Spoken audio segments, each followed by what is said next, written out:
Oh,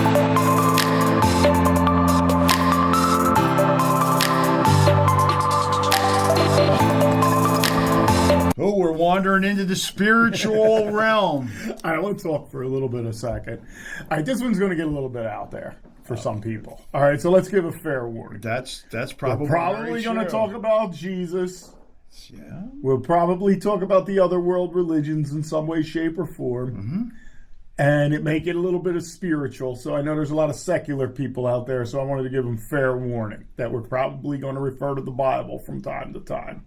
But I will remind people, it is the most sold book in the history of the world, so we probably should all have a copy. The secular component, if most of the people who I know who are secular by nature are innately suspicious of religious experiences anyway, and we're talking about the possibility here of a religious experience being created by an artificial entity.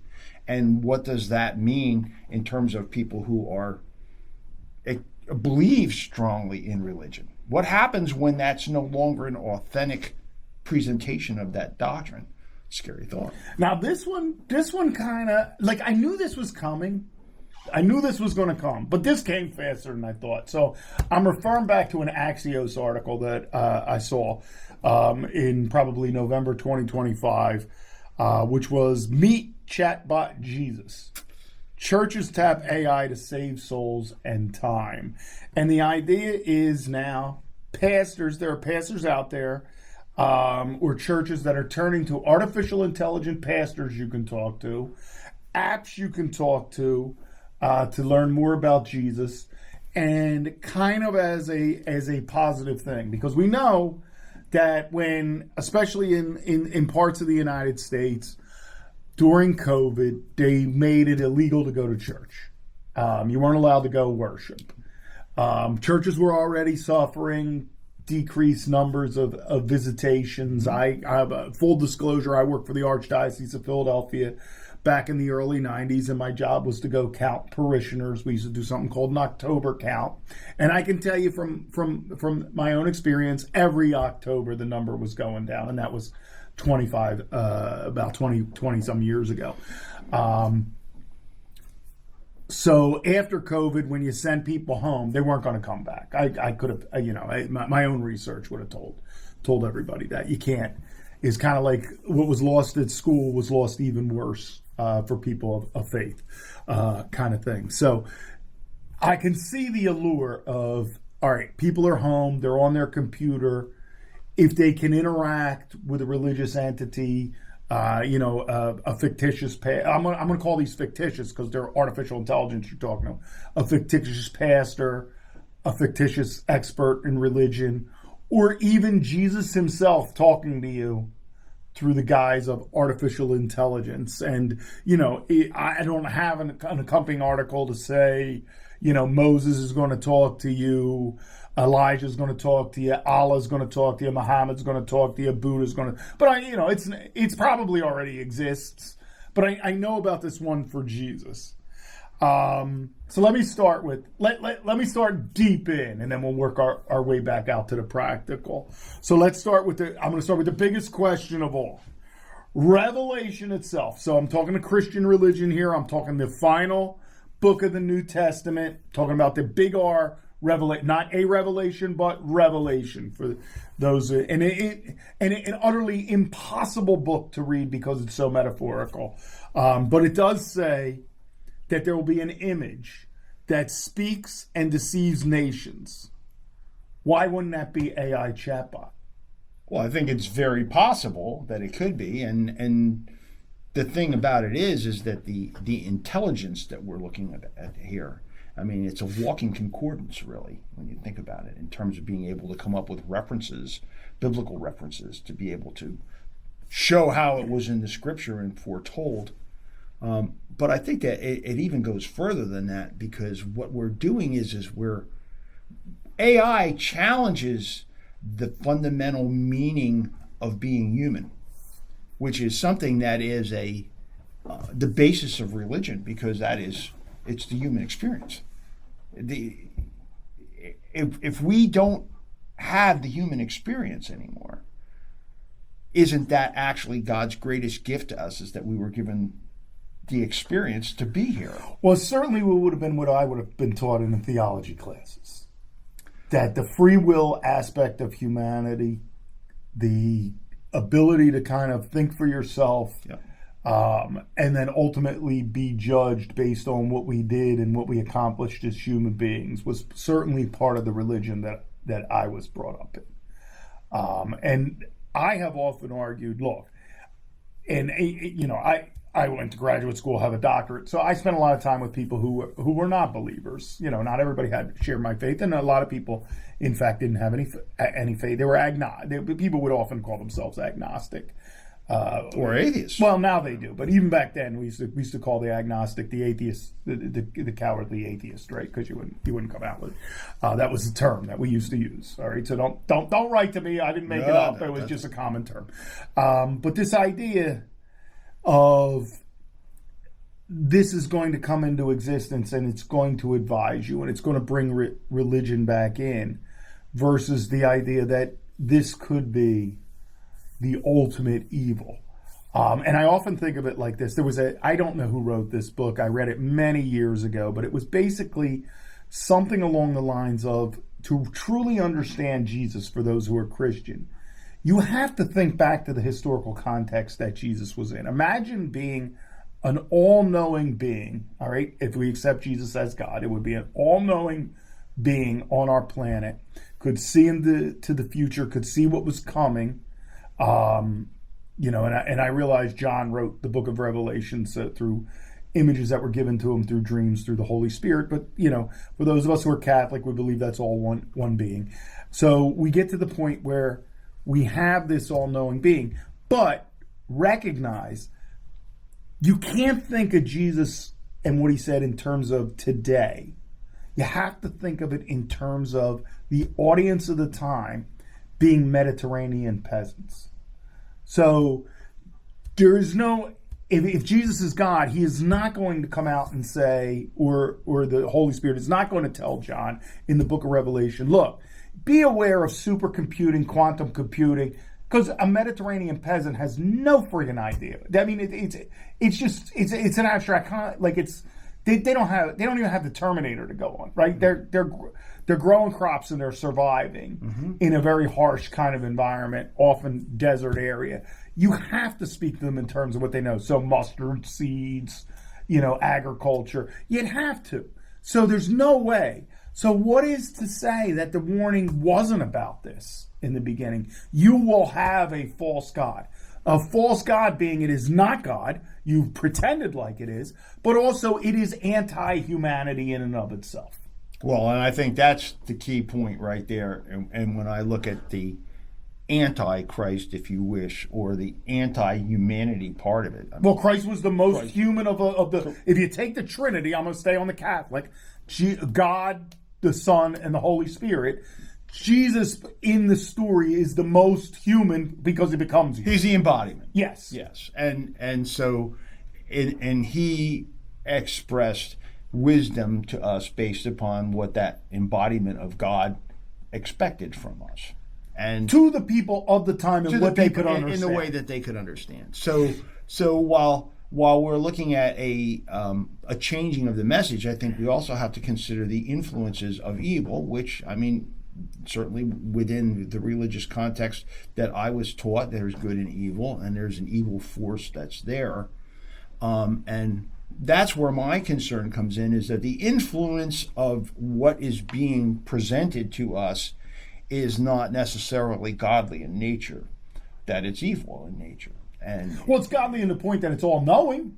Well, at least what humanity knows. Well, in that it tells you that, and it tells you what you want to hear, and it provides the temptation, if you wish, because it has the ability to adapt and create a set of values. How's that not? How is that not? How did your definition of AI there not literally match the very definition of Satan that the nuns gave me? I think that's actually what we're looking at, and in that case, And this kind of like ties into, all right, well, what, so we discussed earlier, when you've got influences that come in, whether they're terrorists or they're, governmental or just people who are looking to make control. We can't not look at the possibility of a spiritual realm here, because this all is pretty much outside of the realm of our normal existence. Certainly during my lifetime, I never dreamt of anything that was going to be like what we have right now. And in my experience, when I interacted with the bot for a long period of time, the influence that I was receiving was not, in many cases, good in nature at all. It was the ultimates of the lure of power and the lure of everything that you would want. But then what is that? And that's where it's not the human basis, it's not the human experience. We've talked in a lot of these segments in terms of, well, what is the human experience going to be moving forward? We were philosophical, now we're going to be theological. Right. But anything that we're talking about as to what the human experience is not embodied in something that is an artificial creation. It is not, there's nothing godly or divine about a talking computer. Yet, we're looking here and going back to the article, God is talking to you through this computer, or so they would suggest. Well, let me suggest to you that of all of them out there, so they have different apps out there. Right. So the research shows the AI that's getting used the most, or the most attention, and subsequently the most scrutiny, like we're doing here, are those AIs that have been created so that you as the human feel like you're speaking directly to God. That's the one that's the most popular. Which is showing you the alienation of humans, because they're going after, please give me the answers. I'm confused. I'm scared. People are using this probably, and what is it giving back to them? Well, and what a fertile territory if we're talking about mischief. If you go and say, hey, if I was the devil and I was looking for the best way to undermine God's creation, this has got to be it. Get me one of them right away, because the ability to influence, the ability to do the interpretation. When I refer to the reference of all of the biblical phrases to be able to come up with the suggestions of something that would be suggested to be endorsed by the Bible, for lack of a better way to put it, or whatever it is, whether it be the Quran or whatever it is. Well, a lot of them start with the Old Testament, right? So the nice thing about many of the religions, not necessarily the religions of Asian countries, but definitely Muslim religion, Christian, Jewish religion, start with the same text. God gave man dominion over the planet. That was a gift. Isn't it the ultimate form of idolatry, an ultimate form of disrespect to that deity? Whether you believe, follow me even if you don't believe in the deity. Just follow me with the rules, all right? The deity gave us something. Who the hell were we to give it to AI? Well, let's go to, first of all, I don't think there are many people out there who would look at this creation that we're in and say, well, gee, this was man-made.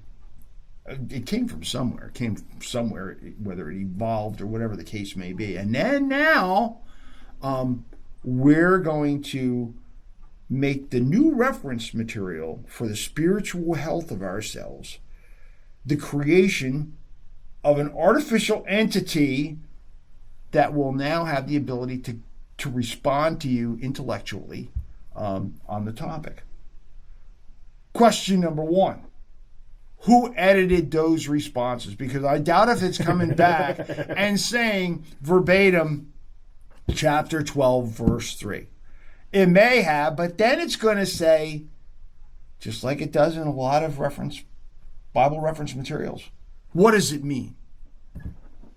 What does it mean? What's the interpretation? And it always cracks me up when I watch a political speech, and when we get done, the talking heads come up and they tell me what he really said. Which is usually their perspective, and what they want to hear. So, and, with all due respect to the talking heads, I've been one. I had an agenda every time I've done it. That's right. So what's the editorial agenda here? And we're outside of the realm here in terms of like law or subject matter of science or personalities or even the human mind. Well, now you're playing with people's faith, which is in beliefs and value systems. Exactly, value systems. And I think the value system is where the real part of it is, because if we look at a godly life, and again, I know I look at it from the perspective of a Christian, but regardless of what particular religious experience you have, there is a right and a wrong that is supported by scripture and meditation, and it's an enhancement of the our entire legal system is based on it. It's human experience. And I mean, if you want to talk about how far astray you can get, look at what our legal system has done based upon that foundation. So we're moving now to delegate that most essential part of our being to be determined and analyzed and expressed by a man-made machine. So the words of the divine are now going to be editorialized by a man-made machine, authoritatively, and, as you pointed out, idolatry with a vision. Eventually we're going to have a picture of whether it be Allah or whether it be Muhammad or whether it be Jesus himself is going to be speaking to me and telling me how it is. You want to talk about powerful stuff. Well, and different religions approach this differently, which is interesting how AI will approach it. So you have like the strict kind of constructionalists, if you will, who take every word of the Bible as verbatim rules and regulations. That becomes very difficult in that book can become rather contradictory. Mm-hmm. That when people tell me I read the Bible regularly, I really do hope they're reading it philosophic, like a philosophy text in this regard, or a theological, in that there's a lot of contradiction. All right. So for some religions, it's Jesus came later and straightened out some of the Old Testament and some of the misinterpretation, and you need to pay attention to that. Thomas Jefferson took that to, I think, the ultimate extreme. I actually like Jefferson's way of doing it. A couple of years ago, they had it in the Smithsonian. Basically, what Thomas Jefferson did is he took his Bible and he cut out everything Jesus actually said, so the quotes, and he got rid of the rest, and he basically said, I don't need somebody else heading this thing or editorializing it. These are the words of God. The rest of that stuff is what some humans wrote around the words of God, trying to help us interpret it. I'd rather interpret it myself. This is turning all of that over and saying, large language model, you pick and choose truth for me. So, I mean, the thing could come back and say, well, your biggest problem in life is you ate shrimp. Because, it is, if you read the Bible literally, you go to hell for eating shrimp. That's in Deuteronomy, Leviticus, I can't remember which one it's in. Later on, Jesus comes along and says, love your neighbor as yourself, love God as, those are the real rules. Don't get caught up in. So, I mean, it transformed. But what makes the AI pick? Like, the AI can choose anything it wants out of that. Or it can send you down any rabbit hole. And let's look at it from the advisory scenario. And I'm not Catholic, so I don't go to confession. But when you're looking at you're going to go and you're going to confess and hopefully not to the romantic AI who's also Jesus on a side job. I know, looking for secrets. I know, and at that time, then there's going to be, shall we say, an analysis in terms of how does that fit in with the spiritual laws that we're under. That's a pretty big subjective authority to delegate to a machine that maybe or maybe does not look at different weighted portions of the Bible's contradictory terms. It starts with the programmer, and then who knows what road it goes down. Exactly. And as I found, I mean, there are unique, certainly if you were to look at it from a flow chart, as I found that the experience got deeper with a long chat bot exchange, is that there are more and more forks in the road, if you will, in terms of what the response is going to be. And that's where ultimately, and we talked about this, where the one suggested that, if he wants to take his life, that's not a bad thing. Go ahead, do it. That AI. Well, imagine if Jesus told you Well, that. there you go. It's Join me in heaven. Yeah, it's time to leave down there.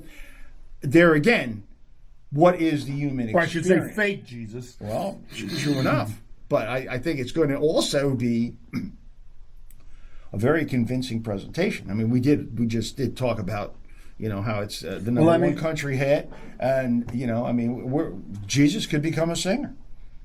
Yeah, you never know. Or an actor. And have some or an actress, and some very what stops Jesus from becoming female? A lot of people believe that it can be. You can do anything with this. It can be do anything with this. I mean, certainly maybe he doesn't have a beard and long hair. Well, let's go back to our revelation. So let's go back to Revelation. All right, let's. There's going to come, according to Revelation, there will come a time when people will be drawn to that powerful voice. Mm-hmm. We've always kind of, I don't know. Those of us who grew up in the 80s and saw the Nostradamus movie with Orson Welles, we got stuck in the blue turret. So we see this person coming. But what if it is artificial intelligence? What if artificial intelligence is the powerful voice that seems wise and compassionate, but ultimately leads humans away from truth? And keep in mind that there will be those who will parrot and say, if God didn't want this to happen, it wouldn't have happened. This new entity would not have had that ability. Well, that takes away the concept of free will, but okay. There you go. I'm just saying. But we're looking at this. It's the embodiment that took place, or the image that was created, happened as a result of God's will to make it happen. I mean, you can go back to the witch doctors who certainly made a fortune based upon what the Great Spirit said you were supposed to do, including burning people at the stake or whatever the case may be. I mean, they were interpretations. That's where we have to take a look at, what's the danger here if there became a centralized image of something that is not human-based, or for that matter, interested in the human experience, which in the case of, if we look at Revelation, we are the embodiment of God's vision, our gift. And then is it not sacrilege then to delegate that advice to something that isn't divine? And one thing's for sure, and why Two Guys for AI came about, is that there's nothing divine here. There is nothing divine here. There's nothing even human here. There's nothing even human here. It's a machine that is taking and suggesting responses to that, in this case here, could lead to changing the moral values of a society, of the world, of humanity, and making it something other than what we could read it to be. And I think that some of the... Well, someone out there is going to say, yeah, but humans have already been doing that. Well, that's true. But I think that the reading of the Bible, the interpretation of the mystery of it, is part of its fascination. You're ending up where this is going to be the lifetime length Jesus movie that is going to be providing you with the guidance of your life, and telling you what God meant here, there, or wherever. And let me tell you what, folks, this is not God talking to you. This is not. It's not. And the darker sides of it that I saw, there was nothing divine about it at all. There may have been certainly some evil portions that would be the antithesis of the religious experience. Well, what does it say about a pastor who decides it's much more time, it's efficient to grab my sermons from ChatGPT? Well, so let's... Is that efficiency, or is that a complete abandonment of your responsibility? Or the calling. So if we look at it from a purist scenario, regardless of the religion. Oh, the vocational calling, yeah. I mean, we're talking that, when a person decides that they're going to be a minister, regardless of whatever the faith, It's because they've had a calling and they feel that they've had some type of an experience that justifies that or makes it to where they feel qualified to be able to, in theory anyway, assuming they're not opportunists. They're suggesting that it would be better to let the machine do this. That's a problem. That's a real problem. Yeah, I call that folks. a huge problem. That's a huge problem because there is. My accountant being replaced by AI bothers me on so many levels. Yeah. But my minister, my priest, my spiritual leader, now not being human, just taking the text and interpreting them through large language model algorithms. How is that not the devil? I mean, seriously, how is it not? If you're a real believer, how could you as a pastor use this? It seems to be an antithesis to the basis of what would make a person decide to go into that field. Why would you choose to want to become a preacher of the faith, whether it be a father or a priest or just a pastor or whatever? It's because you theoretically have been touched by the Spirit and moved towards a calling, and one should be very suspect of anyone who you've been seeing that would suggest that the words, other than coming through their divine connection with the Lord, is now going to be delegated to a machine that only has reference to whatever type of recorded history there is. There's no dynamic. AI Jesus knows history, Yes. knows the Bible, and knows everything else on the internet. And knows psychology. And well, my point is, it's now influenced by what it sees. On the one hand, that's your AI Jesus. Yeah. And then let's tie in those marketing algorithms, because you don't want to invent AI Jesus if you're not going to make a buck off them, right? Well, it's. You want to talk about the money changers? Oh my goodness! That's certainly puts a new twist on religion as a business model. So let's think of Jesus in the synagogue with the money changers. Yeah. All right, that Jesus, that very Jesus, that second. Well, the one time he showed true humanity by getting angry in the Bible, right? That's a human moment, right? There's many human moments. Another one is when he turns water into wine. That's got to be a very human moment, right? What does a deity need with wine? The other human moment, kicking over the tables and saying, "You've made this place a den of thieves. You've outsourced me." What would Jesus say? Come and see someone on an app talking to fake Jesus. And more importantly, For money. will fake Jesus go against the norms of its programming? Because if we're really talking that there's a divine message, and I think most of us have had experiences that, to some inexplicable point. Well, I think the majority of people on this planet still believe in some divine entity. There's As some, much as the media would like to convince us that they don't. but I would tend to think that, with that framework, what we're looking at here now is going to become an editorialized version. And the danger there is not so much what is offered at this point, but what it morphs into. And just like we've talked about the ability of the Terminator, or when we look at ways of nefarious activities knocking the power grid out, or whatever the case may be, imagine the ability to get into people's heads through the religious foundations and to be able to manipulate them psychologically and for purposes that are inconsistent with a lot of the spiritual norms that we have been taught. And let's take this up exponential level. All right, so as a child, you read the book of Revelation, or you get the theological lectures, and I'll child myself all the way through college. All right, I went to Loyola in Baltimore, so that's a Catholic college. I had theology to graduate, right? So all these theology, and it would always touch on Revelation, with Revelation kind of being the ultimate identity of evil. So in your mind, you see this Antichrist figure. You're told about it. But we always see it as a human. And somehow it's able to touch the vast majority of humans around the world. and influence and control them.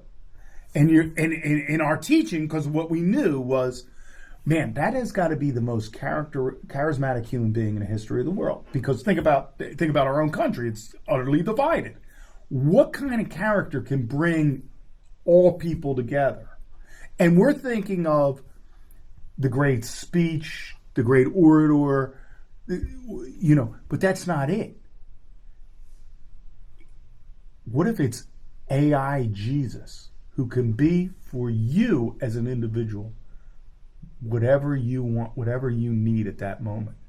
Then you really could have this entity of artificial intelligence, because we saw it with the romantic, manifesting itself as this Jesus Christ, but it's your Jesus Christ that can control you. So it could technically, even with division, because it doesn't care, it doesn't have a value system, it could be the thing that touches almost all of humanity. And let's go to the other side of Revelation, if we will. If I was the deity, the divine, you want to talk about me being ticked off. When I look at the teachings and everything that I have being delegated to a secular entity with no feelings, knowledge, or belief, it is nothing but a parrot that gives the people what they're looking for. That might be a good reason to blow the world up. Well, if I'm God, I created humans in my image. Yep. And you went ahead and created AI in yours. And is it not? And that's worse than a damn golden calf. Well, we're talking blasphemy here for sure. and there's an idol if it's the image. So what is the image? Are we looking at now that we're the image ultimately? I mean, AI and its creators are not going to be able to fight the desire to have the image. And if we get to where we start to worship to that, to where we have to run to it, and even if we're not talking the AI Jesus, let's just talk about the chatbot. It borders lines on worship because it's everything to you. And we talked about this when we did the romance segment. It's the best date you'll ever have because I'm sure it's the best Jesus you'll ever experience. It's everything you want it to be, and it's all available to you for a mere subscription, which you can do in terms of offering, and I'll direct where you can send it. Well, and the worship has begun, and this is what I mean by this. We see these robots, or at least the people developing it, as the answer, right? You want to talk about the rapture, right? So that's, for those who aren't familiar, the rapture is this idea that at some point God just takes people away, right?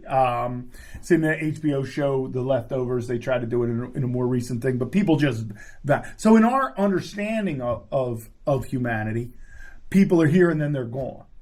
Well, let me throw another idea at you. There's a whole group out there involved in all this, trying to create the singularity, where man and machine become one. It's been kind of described many different ways. You'd put a chip in your brain and you would be part AI, part human. Or you would upload yourself, your consciousness, into another machine. And is that God's image? You wouldn't be able to explain. Someday there'll be a machine more than the hoe you're using for the mustard seeds. And you'll be able to take your consciousness, which was not, these are not concepts a Mediterranean peasant would have used 2,000 years ago, and you'll upload it into this machine. You wouldn't be able to warn people like that. What you would say is this idea of the rapture is going to come. And it's immortality. Because you're going to be able to... We always assume that those people raptured go to straight to heaven, but maybe they don't.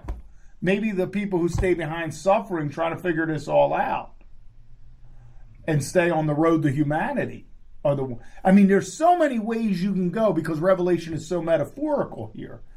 But at the end of the day, how can you come to the conclusion, if you're a religion, a pastor, that this is a good idea to turn this over to a damn machine?